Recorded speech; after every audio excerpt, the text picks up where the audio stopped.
Hello, everyone. Welcome back to another Frankenstein or the Modern Prometheus by Mary Wollstonecraft Godwin Shelley, and this is letter 4. Also, apologies for the slight delay in between these letters, letter 3 and letter 4. I was unfortunately a little bit ill, but I'm back now, so we can dive right back in and get back to where we left off. So, read by me, English for Chris. Let's get started. To Mrs. Saville, England, August 5th, 1717. My dear sister, so strange an accident has happened to us that I cannot forbear recording it, although it is very probable that you will see me before these papers can come into your possession.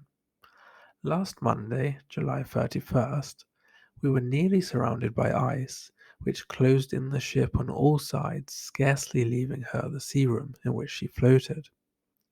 Our situation was somewhat dangerous, especially as we were compassed round by a very thick fog.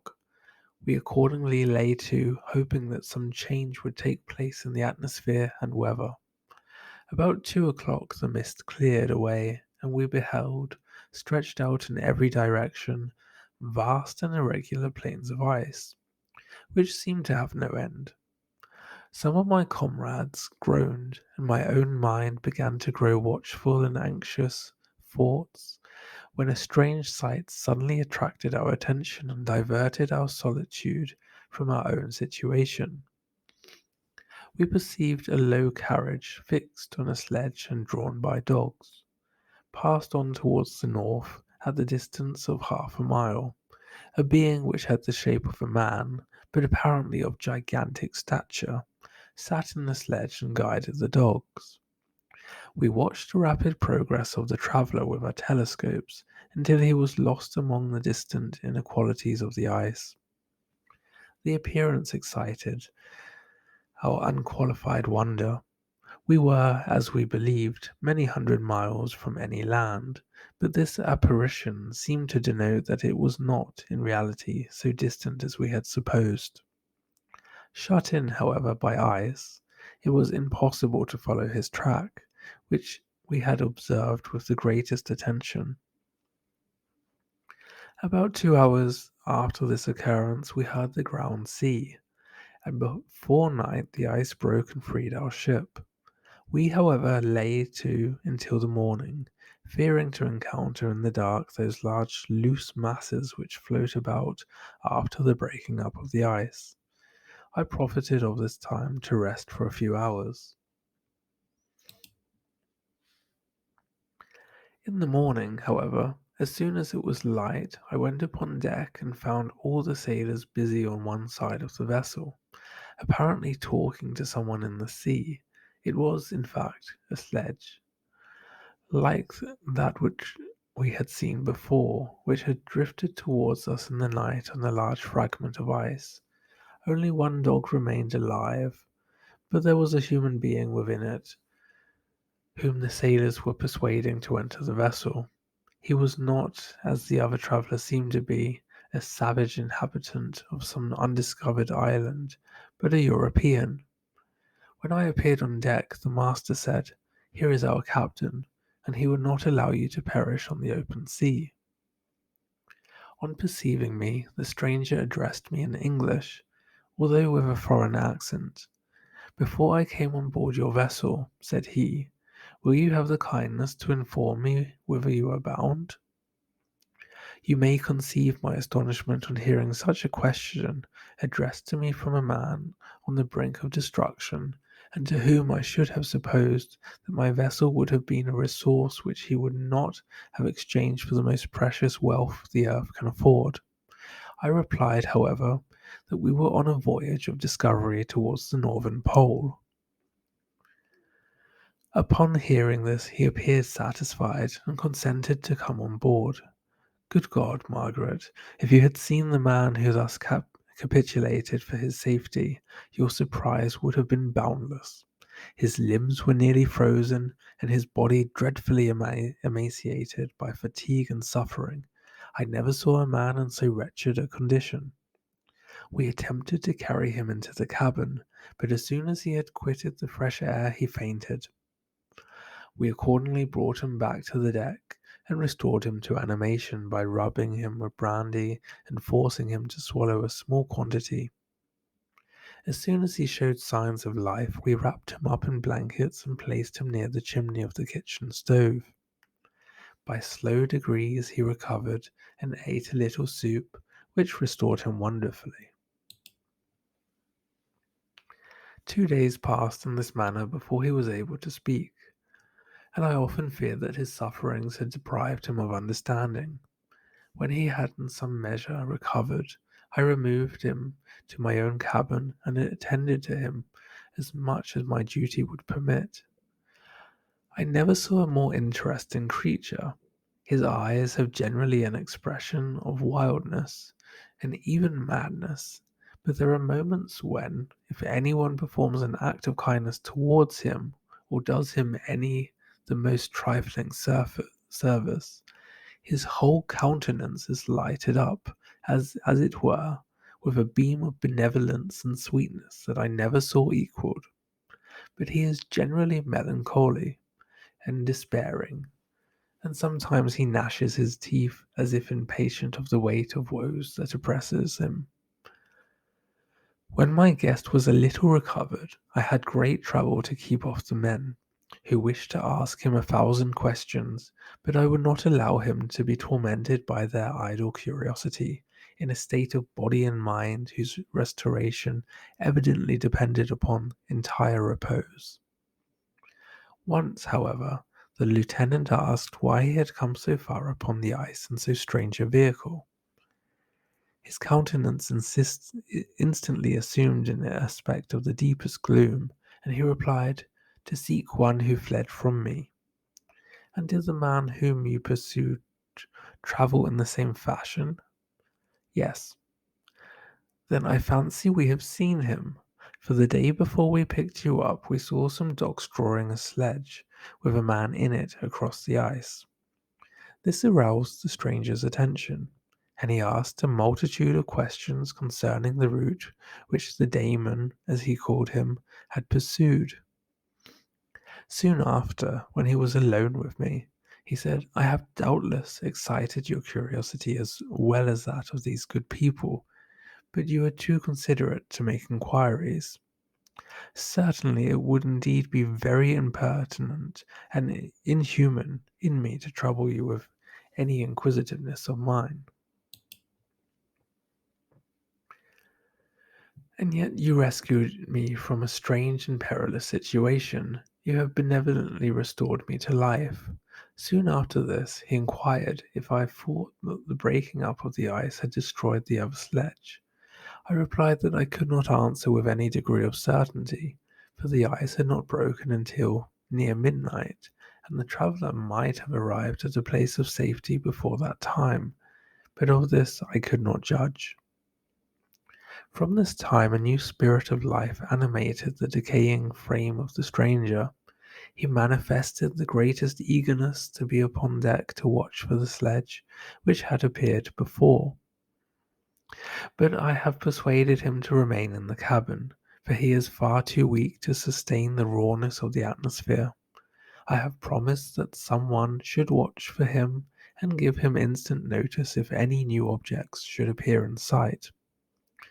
Such is my journal of what relates to this strange occurrence up to the present day. The stranger has gradually improved in health, but it is very silent and appears uneasy when anyone except myself enters his cabin. Yet his manners are so conciliating and gentle that the sailors are all interested in him, although they have had very little communication with him.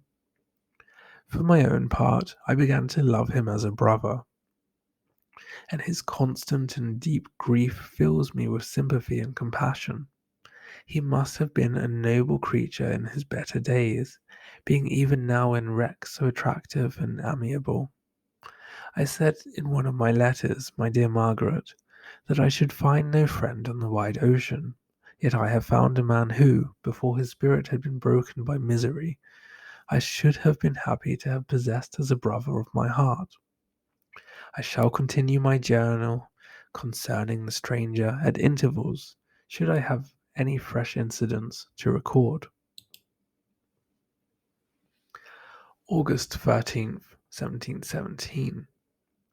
My affection for my guest increases every day. He excites at once my admiration and my pity to an astonishing degree. How can I see so noble a creature destroyed by misery without feeling the most poignant grief? He is so gentle, yet so wise. His mind is so cultivated, and when he speaks, although his words are culled with the choicest art, yet they flow with rapidity and unparalleled eloquence. He is now much recovered from his illness, and is continually on the deck, apparently watching for the sledge that preceded his own. Yet, although unhappy, he is not so utterly occupied by his own misery, but that he interests himself deeply in the projects of others. He has frequently conversed with me on mine, which I have communicated to him without disguise. He entered attentively into all my arguments in favour of my eventual success, and into every minute detail of the measures I had taken to secure it. I was easily led by the sympathy which he evinced to use the language of my heart, to give utterance to the burning ardour of my soul, and to say, with all the fervour that warmed me, how gladly I would sacrifice my fortune, my existence, my every hope, to the furtherance of my enterprise. One man's life or death were but a small price to pay for the acquirement of the knowledge which I sought, for the dominion I should acquire and transmit over the elemental foes of our race. As I spoke, a dark gloom spread over my listener's countenance. At first I perceived that he tried to suppress his emotion. He placed his hands before his eyes, and my voice quivered and failed me as I beheld tears trickle fast from between his fingers. A groan burst from his heaving breast. I paused.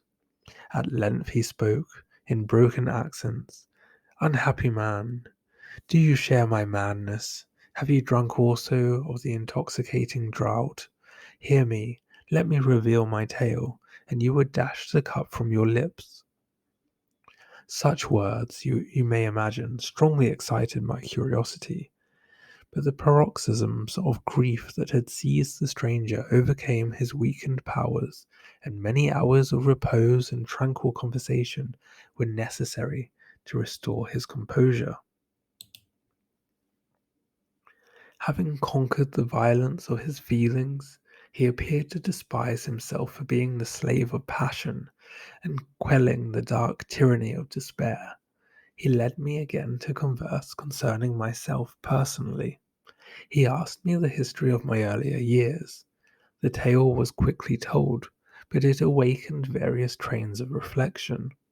I spoke of my desire of finding a friend, of my thirst for a more intimate sympathy with a fellow mind than had ever fallen to my lot, and expressed my conviction that a man could boast of little happiness who did not enjoy this blessing. "I agree with you," replied the stranger. "We are unfashioned creatures, but half made up. If one wiser, better, dearer than ourselves, such a friend ought to be. Do not lend his aid to perfectionate our weak and faulty natures. I once had a friend, the most noble of human creatures, and I am entitled, therefore, to judge respecting friendship. You have hope and the world before you, and have no cause for despair. But I have lost everything, and cannot begin life anew." As he said this, his countenance became expressive of a calm, settled grief that touched me to the heart, but he was silent and presently retired to his cabin. Even broken in spirit as he is, no one can feel more deeply than he does the beauties of nature, the starry sky, the sea, and even sight afforded by these wonderful regions seems still to have the power of elevating his soul from earth. Such a man has a double existence. He may suffer misery and be overwhelmed by disappointments, yet when he has retired into himself, he will be like a celestial spirit that has a halo around him, within whose circle no grief or folly ventures. Will you smile at the enthusiasm I express concerning this divine wanderer? You would not if you saw him. You have been tutored and refined by books and retirement from the world, and you are therefore somewhat fastidious. But this only renders you the more fit to appreciate the extraordinary merits of this wonderful man. Sometimes I have endeavored to discover what quality it is which he possesses that elevates him so immeasurably above any other person I ever knew. I believe it to be an intuitive discernment, a quick but never failing power of judgment, a penetration into the causes of things, unequaled for clearness and precision. Add to this a facility of expression and a voice whose varied intonations are soul subduing music. August 19th, 1717. Yesterday the stranger said to me, "You may easily perceive, Captain Walton, that I have suffered great and unparalleled misfortunes. I had determined at one time that the memory of these evils should die with me, but you have won me to alter my determination. You seek for knowledge and wisdom, as I once did, and I ardently hope that the gratification of your wishes may not be a serpent to sting you, as mine has been. I do not know that the relation of my disasters will be useful to you, yet, when I reflect that you are pursuing the same course, exposing yourself to the same dangers which have rendered me what I am, I imagine that you may deduce an apt moral from my tale, one that may direct you if you succeed in your undertaking, and console you in case of failure. Prepare to hear of occurrences which are usually deemed marvelous. Were we among the tamer scenes of nature, I might fear to encounter your unbelief, perhaps your ridicule, but many things will appear possible in these wild and mysterious regions, which would provoke the laughter of those unacquainted with the ever varied powers of nature. Nor can I doubt but that my tale conveys in its series internal evidence of the truth of the events which it composed. You may easily imagine that it was much gratified by the offered communication, yet I could not endure that he should renew his grief by a recital of his misfortunes. I felt the greatest eagerness to hear the promised narrative, partly from curiosity and partly from a strong desire to ameliorate his fate if it were in my power. I expressed these feelings in my answer. "I thank you," he replied, "for your sympathy, but it is useless. My fate is nearly fulfilled. I wait but for one event, and then I shall repose in peace. I understand your feeling," continued he, perceiving that I wished to interrupt him, "but you are mistaken, my friend. If thus you will allow me to name you, nothing can alter my destiny. Listen to my history, and you will perceive how irrevocably it is determined." He then told me that he would commence his narrative the next day, when I should be at leisure. This promise drew from me the warmest thanks.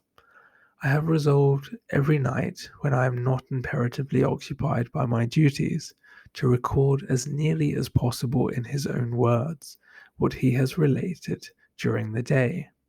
If I should be engaged, I will at least make notes. This manuscript would doubtless afford you the greatest pleasure, but to me, who know him, and who hear it from his own lips, with what interest and sympathy shall I read it in some future day?